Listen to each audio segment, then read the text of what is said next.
কি বললে তুমি? আমি কি ভুল শুনছি?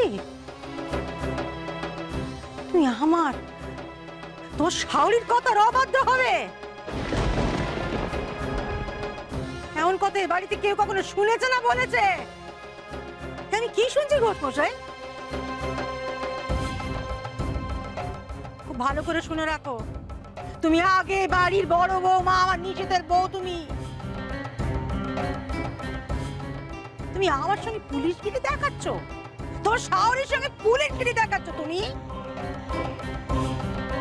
না, আমিও না বলে পারছি না বড় বৌমা। তাই তো, তোমার সাহস হলো কি করে বলো তো এত বড় কথাটা তোমার মাকে বলা? তুমি তো তোমার মার সঙ্গে কোনোদিন এইভাবে কথা বলোনি। আমার ছেলেমেয়েরা কখনো এভাবে কথা বলেনি বড় বৌমা।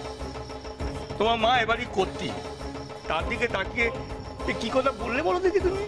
হ্যাঁ, তুমি না নিকা বলা জানা মেয়ে, এমন ব্যবহারটা আমি তোমার থেকে আশা করিনি বড় বৌমা। ছি ছি ছি বড় বৌমা, ছি। বাবা, আপনারা সবাই আমাকে ভুল বুঝছেন, মা আবার ভুল করছেন। এতে আমাদের সবার ক্ষতি হয়ে যাবে, সংসারের ক্ষতি হয়ে যাবে। তুমি যা করছো তাতে কি হবে? সংসারের ভালো হবে, মঙ্গল হবে। ও মা, মা আমি ওর হয়ে তোমার কাছে ক্ষমা চাইছি। কেন? তুমি কেন ক্ষমা চাইবে বড়দা? কাল তো তুমি বড় বৌদির হয়ে সালিশি করে ডায়নাকে বকেছিলে, আর তুমি তো বলেছিলে বড় বৌদির হয়ে তুমি আমার দোকানে যাবে দেখতে যে মদ আছে কিনা। তাহলে তুমি এখন কেন ক্ষমা চাইবে?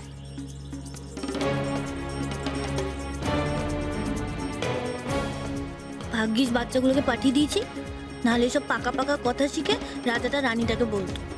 কিরে নিশিত, তো ছোট ভাই কি বলছে? তুই ছোট বৌমাকে দু চার কথা শুনিয়েছিস? আর তুই ভাসু, তুই বড় দাদার মতো, তুই ছোট বৌমা কোনো অন্যায় করলে কথা শোনাতেই পারিস, কিন্তু কি বলছেটা কি? তুই বড় বৌমার হয়ে দেওয়ালের দোকান খুঁজে দিবি বলেছিস? তুই কি তোর বউয়ের মতো পুলিশের কাছে হাত পাকাচ্ছিস নাকি রে? কিরে নিশিত, উত্তর দে। তোর বউয়ের কথায় তুই তোর ভাইয়ের দোকান হাত পেতে যাচ্ছিলি? এ কথা সত্যি?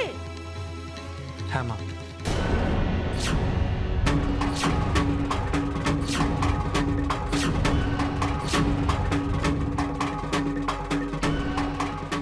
বাহ, স্বামী স্ত্রী দুজনে মিলে তো কথার অবাধ্য হতে উঠে পড়ে লেগেছিস দেখতে পাচ্ছি। ঘোষমশাই,